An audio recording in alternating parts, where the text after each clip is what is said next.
Bienvenue au château de Carneville, je me présente, je m'appelle Guillaume Garbe, je suis l'heureux propriétaire gestionnaire de cette si jolie maison qui est derrière vous et qu'on va pouvoir visiter ensemble aujourd'hui. Alors on va pouvoir parler bien sûr un petit peu de son histoire, c'est important et il y a plein d'anecdotes historiques et d'un point de vue architectural, certaines choses qui sont vraiment à remarquer.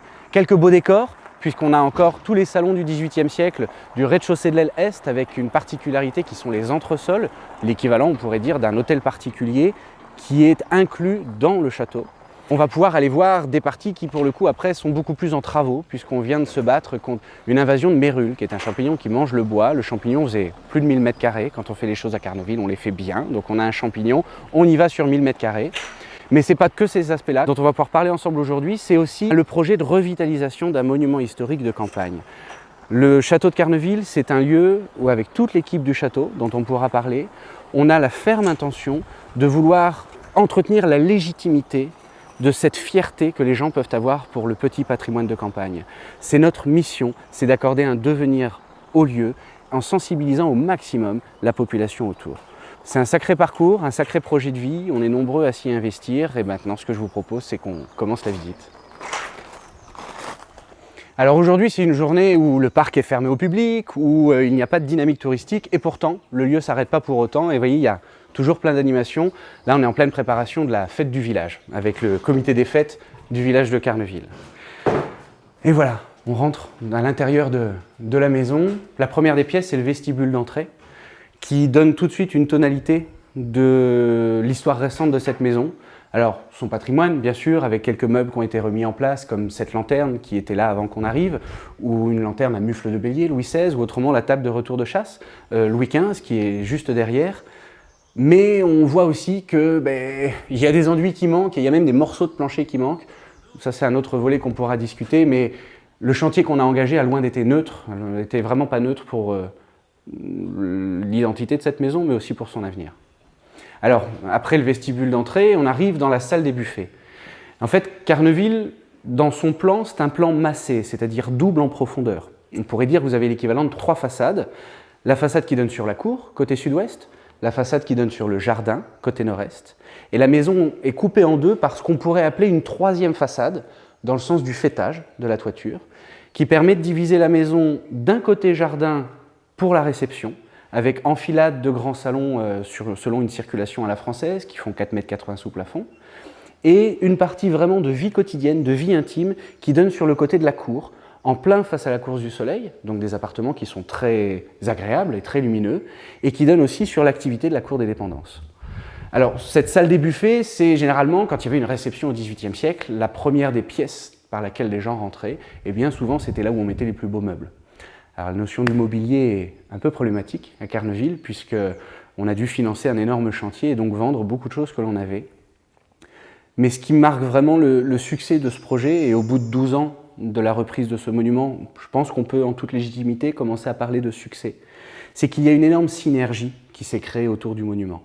Et on le voit par plein d'exemples, notamment lorsque dans les visites guidées on fait visiter l'intérieur du château, il y a quand même pas mal de meubles en place. Et ces meubles nous ont soit été confiés, prêtés, soit nous ont été offerts.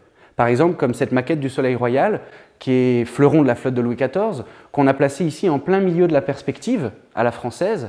Lorsqu'on descend l'avenue, le bateau se trouve vraiment dans les portes, l'axe des portes du pavillon central, et au bout du jardin, il y a la vue sur la mer.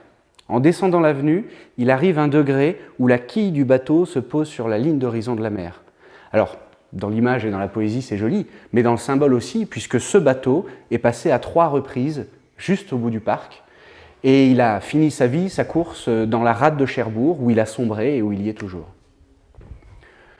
Alors la salle des buffets, c'est, comme je vous disais, la première pièce dans laquelle on rentre, c'est-à-dire que c'est un petit peu l'articulation de la maison. On pourrait presque le considérer comme antichambre de la maison ou antichambre du jardin. De là, va pouvoir se mettre en place la série des salons en enfilade. Alors, si on commence par l'aile ouest, on se rend compte qu'il y a quand même encore quelques stigmates du traitement de la mérule, mais on ne s'y résout pas. On est vraiment fiers de pouvoir dire aujourd'hui que la mérule fait partie de l'histoire de ce monument, et donc ce qui nous engage pour le présent et pour l'avenir, c'est sa reprise en main. Et donc là, on est dans l'ancien salon à musique, qui a été pour moitié détruit. C'est d'ailleurs assez surprenant quand on regarde le parquet de Versailles au sol, il y a la grande ligne droite qui coupe la pièce en diagonale. Alors, dans la vie de la maison, il y a différentes opportunités qui se sont ouvertes à nous. Et d'ailleurs, je me rends compte au bout de 12 ans que toutes les choses qui ont avancé ne sont pas forcément les choses qu'on avait déterminées, mais sont plutôt les opportunités auxquelles on s'est laissé aller. C'est-à-dire une rencontre, un objectif. Et là, concernant cette pièce, on m'aurait dit il y a encore 2 mois, c'est le premier chantier que tu engageras dans le château en restauration. J'y aurais pas cru du tout. Je pense que ça aurait été plutôt un appartement pour moi, pour être franc. Mais il s'avère que depuis presque 2 ans, on travaille sur l'achat d'une collection de souvenirs historiques de la famille Simon de Carneville, la famille Comtal, constructeur du château. Notamment dans cette collection, il y a 7 portraits, dont le fils du constructeur du château, dont ses descendants, mais également un fonds d'archives extrêmement intéressant et différents témoignages historiques. Et donc avec l'association des amis du château de Carneville, qui s'est porté acquéreur de cette collection, on est en train d'engager la restauration de cette pièce pour pouvoir mettre en place la collection et pouvoir présenter vraiment une partie concrète de l'histoire de cette maison, mais aussi en l'incarnant, en leur montrant en montrant aux visiteurs et à toute personne intéressée à venir découvrir cet endroit, que l'histoire de ce genre de maison, ce ne sont pas juste des portraits avec des personnes avec des perruques poudrées, mais ce sont des gens comme nous qui ont donné toute leur vie à cet endroit. À Carneville, on a fait le calcul, on est la 16e génération à s'occuper du domaine. Le premier bâtiment est construit en 1637. Et ça force une sacrée dose d'humilité, puisqu'en fait, toute cette énergie qui est inédite pour nous, puisque c'est notre parcours de vie, toute cette énergie qu'on donne, mais c'est depuis 1637 que des gens la donnent dans cet endroit. Donc nous, notre action, c'est, en tant que 16e génération, faire tout notre possible pour préserver au maximum les témoins historiques qui sont visibles aujourd'hui, pour pouvoir, à la 17e génération, retransmettre un monument qui a ces mêmes témoins historiques. Ça, je dirais, ça dépend de la responsabilité d'un propriétaire gestionnaire, pas que dans l'ordre de la restauration du patrimoine, mais dans l'ordre de la préservation du bien commun. Aucune intervention n'est inconséquente sur un monument historique, donc on définit bien le projet avec des diagnostics historiques en s'entourant d'architectes, de personnes aptes à pouvoir poser un avis, à pouvoir faire des recherches, d'autant que le chantier dans lequel on s'est lancé n'est pas juste un chantier sanitaire, mais c'est aussi un chantier de restitution. Ça, on le développera plus haut. Là, je vous propose qu'on aille dans les pièces qui, pour le coup, ont conservé leur décor. Donc, en sortant du salon à musique, on peut se diriger vers l'autre côté de l'enfilade, où là, on arrive dans une grande salle à manger. Alors, dans les archives, et notamment dans les inventaires après décès, on n'a pas encore pu déterminer précisément l'usage de cette pièce au XVIIIe. Selon le plan canonique, le plan idéal, ça correspond à une chambre. Mais on a un dallage en pierre au sol, qui d'ailleurs est une pierre extrêmement intéressante. C'est de la pierre d'Yvetot-Bocage, qui est un calcaire extrêmement dur, ce qui est très bon pour les sols qui subissent les passages réguliers, et qui a des veines bleues, qui rappellent la couleur du schiste bleu que nous avons sur la couverture. Et certaines cheminées de la maison aussi ont été sculptées en suivant les veinages bleutés qui servent lui-même d'ornement et de support aux sculptures. Ça, c'est plutôt à l'étage, on le verra tout à l'heure. Alors cette salle à manger, on peut quand même faire un petit point par rapport au passage de la Mérule, tout de même. Comme on dit souvent avec l'équipe du château, dans cette maison, on a une bonne étoile. On ne sait pas encore dans quelle galaxie, mais on a une bonne étoile quand même. C'est-à-dire que le chantier du château commence aux alentours des années 1740, et on pense un premier emménagement de la famille aux alentours des années 1755. Le château est terminé, en clos et en couvert, mais il n'est pas fini d'aménager à l'intérieur. Il y a vraiment le rez-de-chaussée de l'aile est, donc cette pièce et les autres qu'on va découvrir derrière, qui ont tout leur décor d'origine. Maintenant que le chantier de traitement de Mérule est terminé, donc où on peut dire précisément qu'est-ce qu'on a dû détruire et qu'est-ce qu'on a pu conserver, eh bien on se rend compte que les 3 plus belles pièces du château sont les 3 seules pièces de la maison qui n'ont pas eu de la Mérule. Donc ça permet de vous présenter ces boiseries qui sont... Et même les portes, regardez, toutes les portes ont encore leurs petites olivettes d'origine, avec les serrures d'origine, rien n'a bougé. On pourrait dire, si on oublie le facteur Mérule, qui est un vrai challenge, c'est un vrai bijou. C'est une maison qui est dans un état extraordinaire. Alors elle réserve plein de petites surprises aussi, notamment cette furieuse modernité de l'architecture extérieure, dont on pourra parler un petit peu quand on verra la maison depuis le jardin. En opposition à ça, les décors intérieurs sont plutôt très classiques. Mais ça s'explique par rapport à la localité de cette maison. On est dans la pointe nord du Cotentin. Comme je le dis souvent, on a la mer sur 3 côtés et on est coupé par les marais. C'est vraiment une île, on appelle la presqu'île, mais on pourrait presque dire que les habitants du coin sont des habitants d'une île. Et donc quand on regarde le programme de décor de cette pièce, elle fait très Louis XIIIe, voire Louis XIVienne, alors qu'on est dans les années 1750. C'est tout simplement que c'est l'ébéniste du coin qui a travaillé comme il savait le faire, comme son père ou comme son grand-père lui a appris à le faire. Donc on a des répartitions en 3 tiers, sur les hauteurs, sur les largeurs, on a des motifs de chapeaux de gendarme en haute boiserie.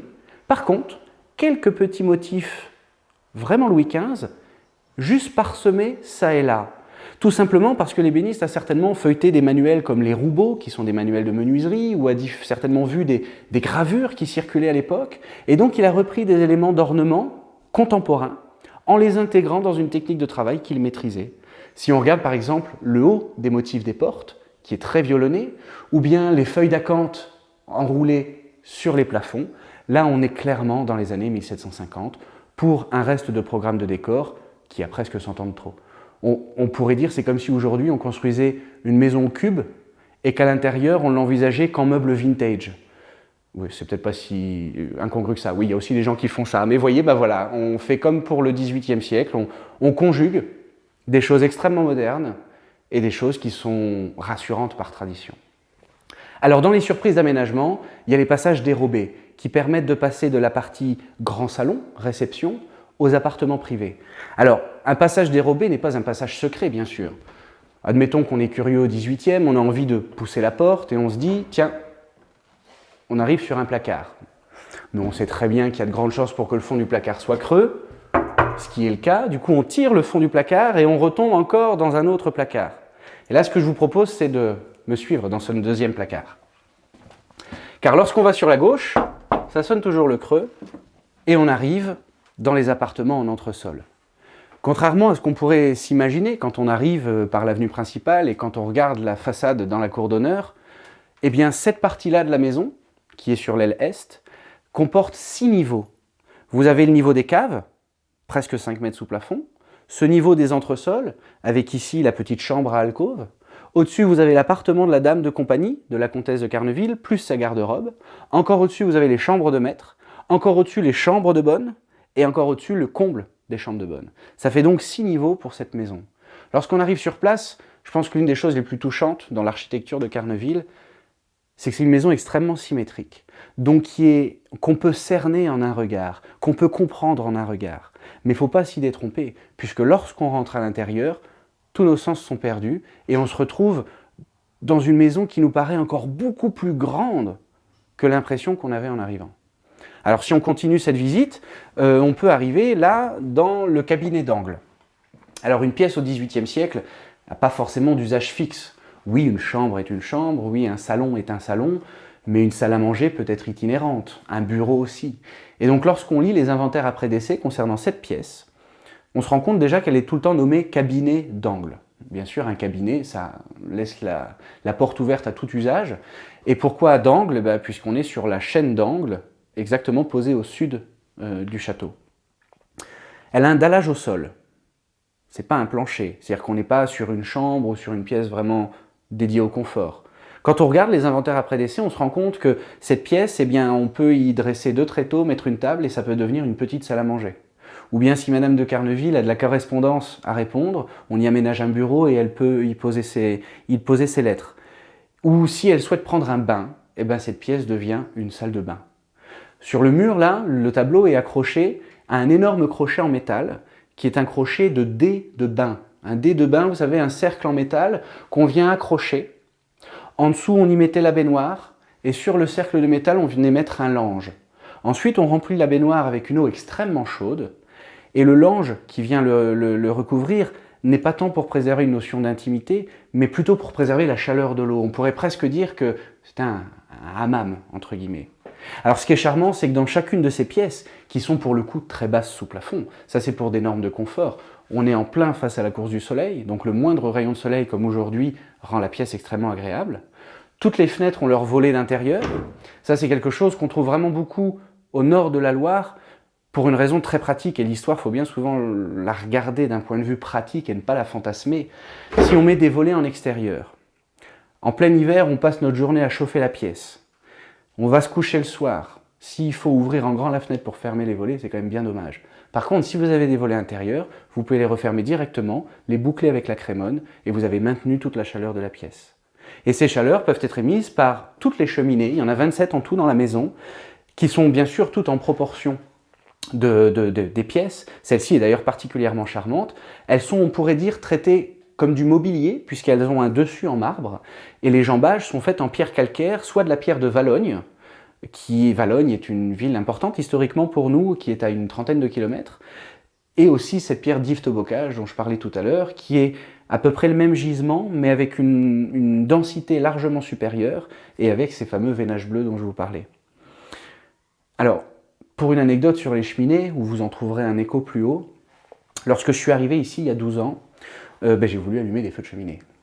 Et en fait, impossible de les déboucher avec le ramoneur par en dessous, puisque les conduits sont assez tortueux, et les corneilles, les quenelles, comme on dit chez nous, ont mis tout un tas de branchages dans les conduits, jusqu'à temps qu'ils puissent faire leur nid en haut. Donc on se retrouve avec 19 mètres de haut de branchage.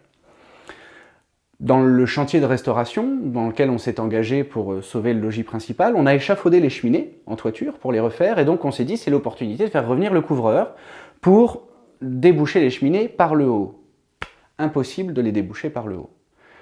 Résultat, avec l'architecte Arnaud Paquin, qui est l'architecte du patrimoine en charge de la maison, on a décidé de sonder tous les murs de refend, c'est-à-dire les murs qui font l'organisation intérieure, les murs porteurs, pour retrouver dedans tous les conduits.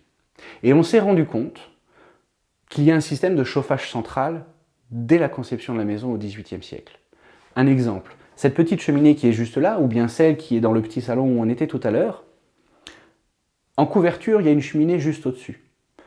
D'un point de vue tout à fait innocent, on pourrait se dire que si on allume un feu ici, ça va fumer au-dessus. Eh bien non, ça va fumer sur la façade nord-est, de l'autre côté, et à l'extrémité ouest, c'est-à-dire à l'opposé de la maison. En fait, il s'avère que tous les conduits sont biaisés, passent dans des planchers, passent au-dessus de portes. Alors tout ça, ça montre un travail de fumiste absolument incroyable. Le fumiste est la personne qui doit positionner la cheminée, calculer la grandeur de l'âtre en fonction de sa place dans la pièce, en fonction des portes, des fenêtres, etc. Et ce qui est vraiment merveilleux, c'est que quand on les allume, non seulement les fumées chaudes vont assainir la maison sur tout leur parcours, mais en plus, elles tirent extrêmement bien. Alors là, vous êtes devant votre ordinateur, vous n'êtes pas avec nous, vous êtes les bienvenus, vous pourrez nous rejoindre, mais ça se sent d'ailleurs. Ça se sent, cette organisation, il n'y a aucune odeur d'humidité, et pourtant, ça fait plus de 7 ans que cette maison n'est plus habitée. Avec l'architecte, on a sélectionné certaines cheminées. Quand il fait très froid l'hiver, on fait un feu par semaine, à raison d'une brouette de bois par cheminée. Quand il fait un peu moins froid, on fait un feu tous les 15 jours. Et ça permet de maintenir l'inertie que la maison a prise pendant l'été, et donc d'éviter qu'elle rentre en phase de condensation. La phase de condensation, c'est le pire, c'est quand la maison est plus froide que l'extérieur. Et là, à ce moment-là, l'eau se met à ruisseler partout. Je vous rappelle qu'on s'est battu contre un problème de mérule, d'un champignon, qui a donc bien sûr besoin d'eau. Et une bataille contre de la mérule, c'est pas juste se dire on va résoudre le problème. Non, la bataille à mener, c'est de résoudre la symbiose qui s'est établie entre le champignon et le monument. C'est-à-dire trouver toutes les sources d'humidité, aérer, faire circuler la lumière, faire circuler l'air, et s'assurer que le contexte ne se redéveloppe pas et ne soit pas de nouveau propice au développement de ce champignon. Bon, là je vous propose qu'on aille voir de façon un peu plus concrète les dégâts qu'il a fait. Alors là, on prend l'escalier de service, ce qu'on appelait à l'époque un fond en comble.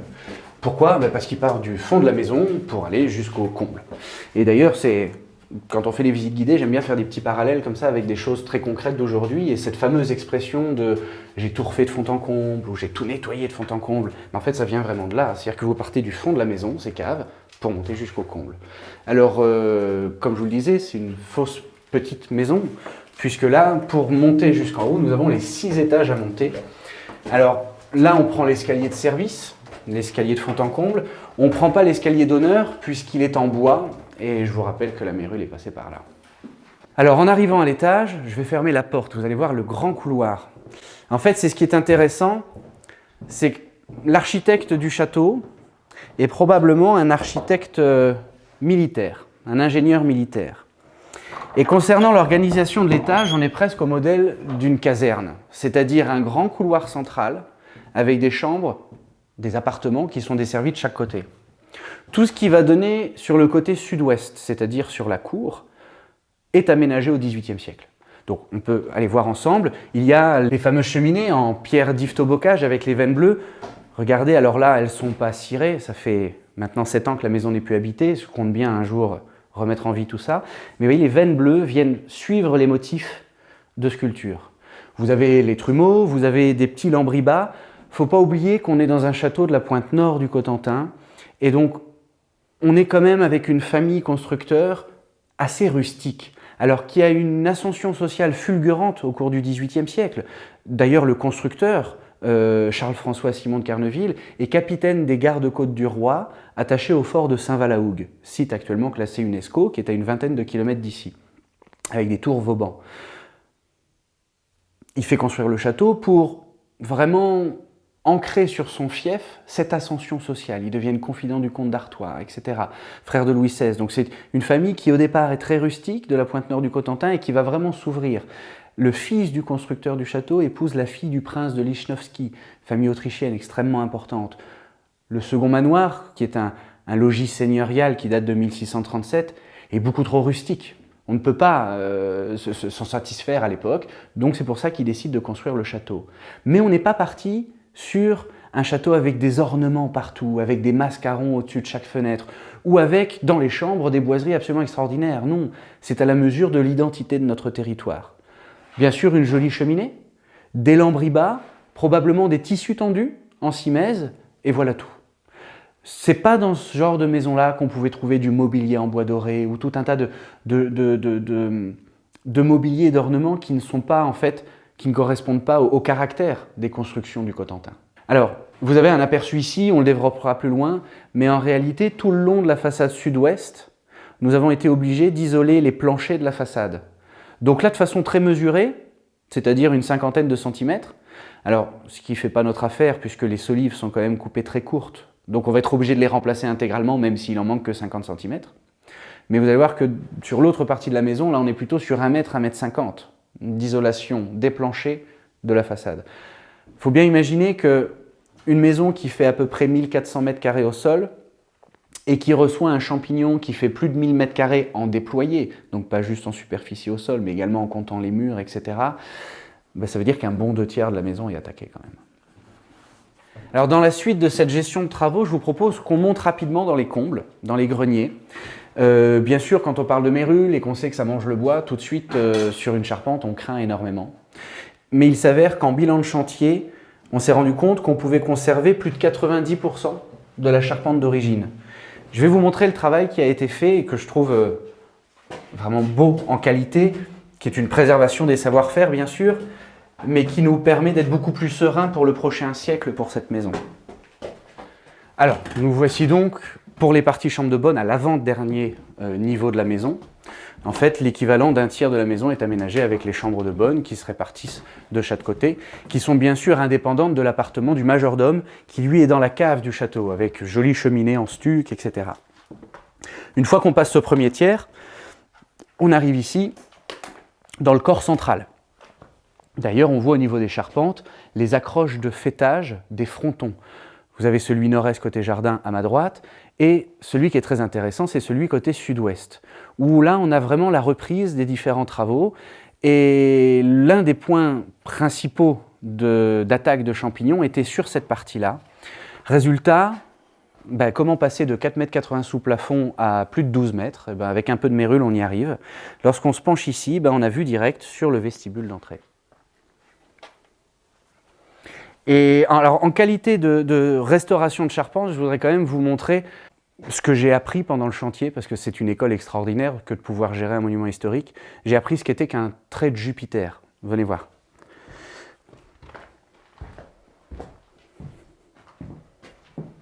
Alors, comme je vous le disais, on a pu conserver plus de 90% de la charpente d'origine. Pour faire très simple et très bref, une charpente, c'est quoi?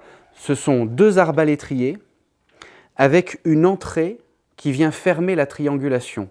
L'entrée, cette partie-là horizontale, est très importante puisque, en fonction du poids que vous allez mettre sur la couverture, ça évite la poussée pour écarter. Donc vous avez ce motif-là qui est l'arbalétrier, qui se reprend sur l'autre arbalétrier sur l'autre façade, et vous avez une entrée qui vient les réunir tous les deux. Les parties qui ont dû subir une restauration sont toutes les parties de charpente en contact avec la maçonnerie, c'est-à-dire en contact avec le problème d'humidité et donc l'accès aux champignons. Et nous avons dû greffer les pieds d'arbalétrier en fonction de la hauteur de l'attaque. Donc celui qui est juste là, il y a une greffe sur moins d'1 mètre de hauteur. Celui qui est là, on est sur une greffe qui monte presque à 2 mètres de hauteur. Et c'est cette fameuse greffe, le trait de Jupiter. En réalité, pour préserver au maximum les bois d'origine, c'est un petit peu comme si on avait une partie de bois ancien avec une contrepartie de bois neuf. Vous avez la partie ancienne qui s'arrête là, sur la moitié du bois, qui redescend comme ça et qui se termine là. Et ensuite, vous avez le bois neuf qui vient faire la contrepartie, c'est-à-dire épouser la forme inverse. Chevillé tenon mortaise au-dessus, grosse cheville avec colle de peau de poisson au cœur, et là, on peut être sûr d'avoir une restauration qui tient la force, puisque brièvement, on a compris comment était arrivé le problème de champignons. En réalité, cette maison est conçue avec une lauze de schiste bleu pour sa couverture. Une technique de lauze, c'est une technique de pierre de couverture qu'on trouve partout en France. Mais à chaque fois, on travaille avec le matériau qu'on a sous les pieds et on a une technique de pose qui correspond aux conditions météo, etc. de notre localité. Donc si vous regardez une toiture de lauze dans les Cévennes, vous allez avoir des énormes pierres qui peuvent faire jusqu'à 1 mètre carré, qui vont faire 5 cm d'épaisseur et qui vont être posées sur des toits très plats. Et leur simple poids est suffisant. En revanche, dans le Nord Cotentin, on va avoir un schiste bleu qui va avoir une couleur absolument extraordinaire, qui évolue beaucoup en fonction de la météo, quand il est humide, quand il est sec, quand il est éclairé en pleine lumière ou bien à l'ombre, qui va être très texturé, puisque c'est comme pour une ardoise, ce sont des principes de feuilles qui s'accumulent les unes aux autres. Et on va voir des grandes pierres qui vont permettre un égout libre, c'est-à-dire d'évacuer les ruissellements. Dans les années 1930, une grande campagne de travaux a été engagée et ils ont retiré la couverture en lauze pour y mettre une couverture en ardoise, sans modifier la charpente. Résultat, ça a modifié la gestion des eaux pluviales et c'est ce qui a fait rentrer l'humidité et qui a causé la mérule. Donc là, dans notre volonté de reléguer cette mérule au stade d'historique dans cette maison et non pas de problématique, on a décidé de restituer cette gestion originale des eaux pluviales. Il y a quand même une incidence, c'est qu'une toiture en ardoise, on est entre 15 et 17 kg le mètre carré. Une toiture en schiste bleu, on est à 150-180 kg le mètre carré. On a fait quelques premiers calculs avec l'architecte. Si on parle uniquement de la couverture, donc la pierre, le mortier pour coller les pierres, puisque c'est une toiture maçonnée, les feuilles de plomb, etc., on arrive à 125 tonnes de couverture, sans compter la charpente. Donc il faut que ça soit robuste. Donc les arbalétriers ont pu être conservés en grande partie. Toutes les pannes intermédiaires qui relisent les arbalétriers les uns entre les autres sont pour la plupart d'origine aussi, et le faîtage est également d'origine. Et ça permet maintenant que cette toiture est restaurée, d'apprécier vraiment une forêt de bois où on trouve encore sur tous les morceaux de bois les marques des journaliers. C'est-à-dire qu'à l'époque, quand un charpentier travaillait sur un chantier, il était payé à ce qu'il avait fait dans la journée. Donc chaque ouvrier avait une marque qu'il a posée sur son bois qu'il avait fait et le contremaître en fin de journée venait compter les morceaux de bois portant une marque et du coup donner la solde correspondante. Et ça, c'est assez intéressant avec l'entreprise de charpente qui est à Coutances, qui est une entreprise locale. En réalité, nous, toutes les entreprises qui sont intervenues sont toutes normandes. On a eu la chance d'être élus monument emblématique de région Normandie lors de la première édition du Loto du patrimoine, de la mission portée par Stéphane Bern et son équipe. Et donc on a décidé qu'on avait un sentiment de responsabilité derrière. Si nous avons été élus monument emblématique de région Normandie, il faut que par la suite on devienne ambassadeur de notre région et donc montrer les fabuleux savoir-faire des entreprises de notre région. Maintenant, redescendons au fond de la maison, dans les caves. Alors maintenant, je vous propose qu'on aille faire un petit tour dans le jardin. Alors, il y a 30 hectares de terre autour du domaine, c'est très vallonné, très paysager. Sur les 30 hectares, il y a 21 hectares de prairies et vous avez 7 hectares de parcs ouverts au public. Il y a également une partie sous-bois qui est assez intéressante et qui a des biotopes qui sont encore en très grande santé. Et ça, c'est l'un des leviers auxquels nous portons beaucoup d'attention.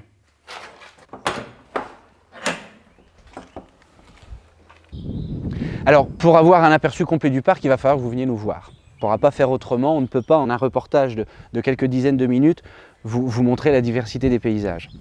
En revanche, il y a quand même quelque chose que je voudrais vraiment vous montrer aujourd'hui. On est en tout début du mois de mai. Et il faut savoir que le Cotentin est une terre vraiment idéal pour les jardins, puisqu'on est dans un endroit extrêmement tempéré. Il est rarissime qu'on atteigne les 0 degrés l'hiver, mais il est également rarissime qu'on dépasse les 25-27 l'été. Ce qui nous permet d'acclimater énormément d'espèces végétales différentes, mais qui nous permet aussi de faire des expérimentations. Au mois de mai, c'est la meilleure des périodes pour découvrir toutes les floraisons de ce qu'on appelle les lauréacées. Parmi les lauréacées, on va trouver les azalées, les prisis et les rhododendrons. Là, le rhododendron vers lequel on se dirige est monumental. On peut aller dessous, il a un tronc d'un graphisme extraordinaire. Et aujourd'hui, il est au maximum de sa floraison. Pourquoi je voudrais vous montrer ce rhododendron en particulier? C'est qu'il s'appelle le rhododendron alopeanum, ou, d'un point de vue plus vulgaire, le rhodo de Cherbourg. Je vous rappelle que Carneville, nous sommes à une quinzaine de kilomètres à l'est de Cherbourg. Il existait, fin du 19e siècle, une société horticole, la société organisée par Emmanuel Lié. Aujourd'hui, dans le centre-ville de Cherbourg, il y a encore un parc botanique et un extraordinaire muséum d'histoire naturelle qui porte le nom Emmanuel Lié, puisque c'était ses collections personnelles. Parmi la société horticole, il y avait un certain monsieur Allopée, qui a breveté un pied de rhododendron qu'il a inventé. Ce rhododendron est vraiment exubérant dans sa floraison et aussi dans son odeur, chose rare pour un rhododendron. Pour la petite anecdote, il a été breveté puis présenté à l'exposition universelle de Liège en 1903. Et les Anglais, appréciant beaucoup ce pied, ont décidé d'en faire des boutures et de le commercialiser sous un autre nom. Ce qui n'a pas du tout plu à M. Allopée, vous vous en doutez bien, et donc une procédure juridique s'est engagée et les droits ont enfin été restitués aux descendants de M. Allopée. Et donc on trouve de nouveau, dans le commerce aujourd'hui, des pieds de rhododendron alopeanum. Alors, une croissance, on pourrait dire qu'au bout d'une cinquantaine d'années, vous commencez à avoir un pied de rhodo assez conséquent. Mais l'avantage de ce pied-là, c'est qu'il a été planté à la toute fin du 19e siècle, début du 20e siècle. Et donc il est dans des dimensions qui sont absolument saisissantes. Ici, on est vraiment dans la prolongation de l'avenue par laquelle tout le monde arrive aujourd'hui, qui est en haut. Et donc lorsque je vous parlais du solstice d'hiver, imaginez un 21 décembre, avec la maison en contre-jour et la force de la luminosité qui vient de derrière, et l'astre solaire qui ressort juste du pavillon central. C'est là où on touche presque, je dirais, d'une façon tangible, à une certaine sacralité d'un monument historique. Quand on accueille par exemple des sorties scolaires, des relais d'assistance maternelle, le sujet principal que j'essaie de développer avec les enfants, c'est que si un lieu on le trouve joli, ce n'est pas uniquement dû à une chose. C'est-à-dire que ce n'est pas que le travail de l'architecte. C'est parce que l'architecte a travaillé avec le paysagiste, qui a travaillé avec le topographe, qui ont travaillé avec des artisans. Et c'est toute cette synergie, toute cette intention de créer un joli lieu qui font qu'aujourd'hui nous y sommes vraiment sensibles. Et c'est dans cette fidélité de perspective que l'on s'engage aujourd'hui dans une fédération du devenir de ce monument. Alors nous voici dans la partie roseraie et le petit bosquet à l'anglaise qui est juste là. Alors déjà lorsqu'on y arrive, il est vraiment bien pensé d'un point de vue paysagisme puisqu'on a cette polychromie incroyable entre les fleurs de rhododendron, le hêtre pourpre juste au-dessus, le cèdre bleu de derrière et une tête de pin noir d'Autriche qu'on va voir surgir de tout en haut. Et là aussi où c'est intéressant, c'est que tous les arbres plantés devant les rhododendrons et les arbres à fleurs sont des variétés d'érables qui prennent leurs feuilles extrêmement tardivement. Ce qui fait que tous ces bosquets de fleurs sont visibles jusqu'à la fin de la floraison depuis les salons du château. Et nous voici donc devant le pied de rhododendron alopeanum. Alors, à titre indicatif, je fais presque 1,90 m. Voilà. C'est un arbre qui fournit énormément de pollen, de sucre. Et lorsqu'on s'approche, il y a un bourdonnement d'insectes qui est absolument incroyable dans cet arbre. Alors, ça me permet de vous parler un petit peu de la dynamique dans laquelle on entretient le domaine, pas que le parc, mais également les 30 hectares, puisque les terres sont libres, hein, elles sont toutes dépendantes du château. On essaie d'appliquer un plan d'éco-gestion, qui est en collaboration avec l'association des Amis du Château et différents partenaires. Nous avons au sein de l'association des mycologues spécialisés sur les champignons, des ornithologues spécialisés dans l'étude des oiseaux, des entomologistes spécialisés dans l'étude des insectes, notamment un sur les papillons de nuit, les noctuels, un autre sur les abeilles. Et on mène ensemble régulièrement des inventaires, des états des lieux. Ça nous permet de connaître de mieux en mieux le parc Et notre souhait pour les 30-40 années à venir n'est pas de contraindre le parc à nos objectifs, mais d'adapter nos objectifs à l'identité de cet endroit en préservant au maximum d'une part la notion paysagère, puisqu'il y a la partie du parc au-delà des terres, mais aussi en préservant la richesse de la diversité de ces biotopes. Alternance entre zones humides, zones sèches, terre profonde, c'est-à-dire avec une roche-mère plutôt profonde, ou bien sur le plateau avec une roche-mère très affleurante, donc avec un sol qui ne retient pas du tout l'eau de la même façon, donc qui va avoir d'autres végétations. Le fait de laisser les herbes hautes, retour des oiseaux de prairie, toute cette dynamique qu'on met en place depuis 12 ans, on se rend véritablement compte de son impact aujourd'hui, avec le suivi des inventaires, et c'est une dose d'espoir absolument incroyable, où c'est là où on se rend compte de la résistance et du pouvoir de vie de la nature à partir du moment juste où on la sait faire, on la laisse faire, et on est là uniquement pour la valoriser. Pas pour la révolutionner, mais pour s'intégrer dans son rythme et la valoriser. Allez, je ne résiste pas à une dernière envie, c'est de vous montrer le petit labyrinthe des fleurs, où là on va ricocher de rhododendrons en azalée, où ils ont un rythme de floraison différent. Il y en a qui vont prendre leurs fleurs avant les autres, où on peut avoir des rhododendrons d'une variété très primaire, le rhodo pontique, qui est l'équivalent d'un rhodo sauvage, mais où on va pouvoir avoir des variétés beaucoup plus botaniques, où là, la forme de la fleur, sa couleur vont être abouties par tout un tas d'essais, de croisements, et au bout d'un moment, eh ben, on réussit à tomber sur un pied qui devient stable et qui peut développer tout son caractère en réalité.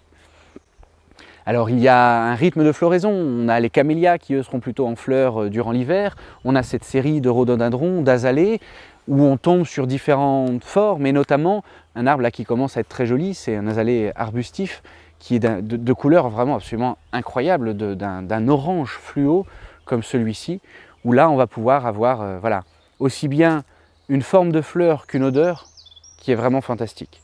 Et diversité jusqu'au bout, vous voyez, à côté d'un azalée, on va pouvoir trouver un pied de poivrier, de Tansmanie. Et chaque bosquet sur les 7 hectares vont avoir leurs particularités, leurs intentions, leurs catégories géographiques d'acclimatation. Et c'est en faisant le tour de tout le domaine qu'on peut véritablement en avoir un aspect. Et je pourrais conclure en disant que si un monument historique a aussi une responsabilité, c'est de s'adresser beaucoup à la jeunesse, aux adultes de demain. Et d'un point de vue de la pédagogie, nous accueillons beaucoup de sorties scolaires et nous mettons en place différentes choses comme des visites guidées spécialisées pour les enfants, suivies d'ateliers, etc. Et l'une des choses là qu'on a mis en place récemment, c'est un livret de visite où en fait on propose aux enfants de partir à la chasse au trésor.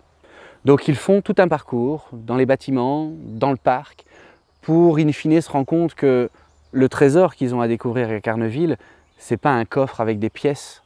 Le trésor, c'est l'endroit, c'est le lieu. Donc vous êtes les bienvenus pour venir découvrir ce trésor avec nous.